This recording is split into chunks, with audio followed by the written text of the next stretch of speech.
Hello friends, in today's video we are going to discuss about design of a fermenter or a bioreactor. Means what is the overall geometry and the individual parts which are incorporated while designing a bioreactor. First of all, we will see how we are going to define a bioreactor. We can say it is an apparatus in which a biological reaction or process is carried out, especially on industrial scale. See, there are different levels like lab level, then pilot level, and industrial level. Means we are increasing the capacity and the magnitude accordingly. Or we can say the bioreactor, it is a vessel or an apparatus used for the production of living organisms, example bacteria, fungi, yeast, etc. Means we are using or utilizing the capacity of the microorganisms to give out certain kind of product which are of industrial importance. What can be the products? Like amino acids, enzymes, solvents, vitamins, vaccines, single cell proteins. There can be many type of products which can we can go for the production on industrial level.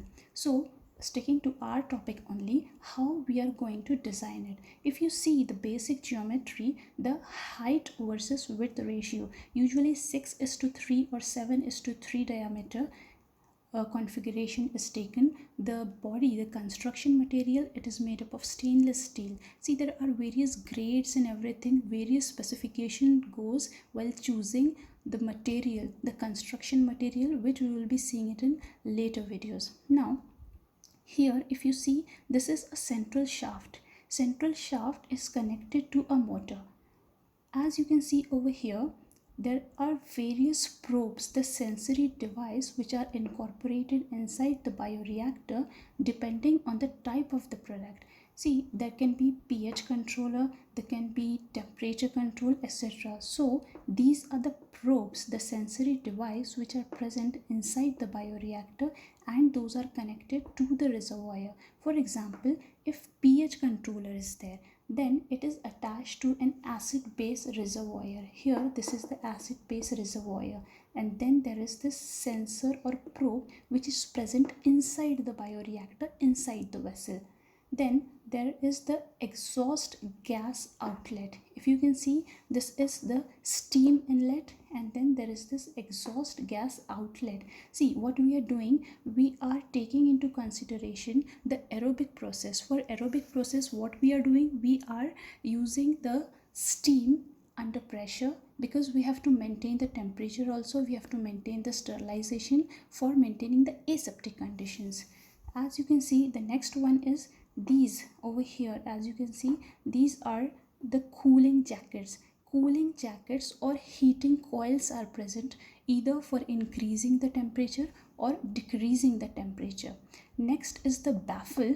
Baffle are thin narrow stripes which are present at the anterior side of the vessel. Okay, at the anterior side of the vessel, baffles are present. The function of the baffle is to break or avoid the vortex formation inside the bioreactor.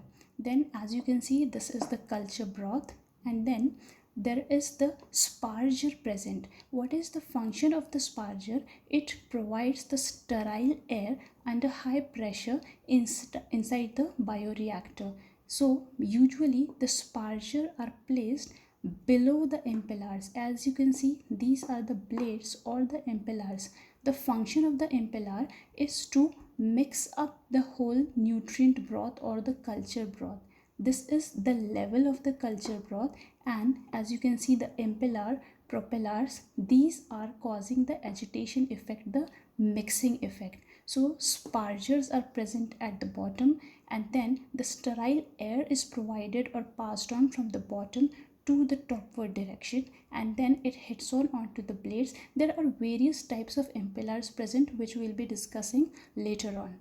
Now here there is a viewing port. Viewing port helps us to enable to view the interior part or inside the bioreactor. The next one, this is the foam breaker.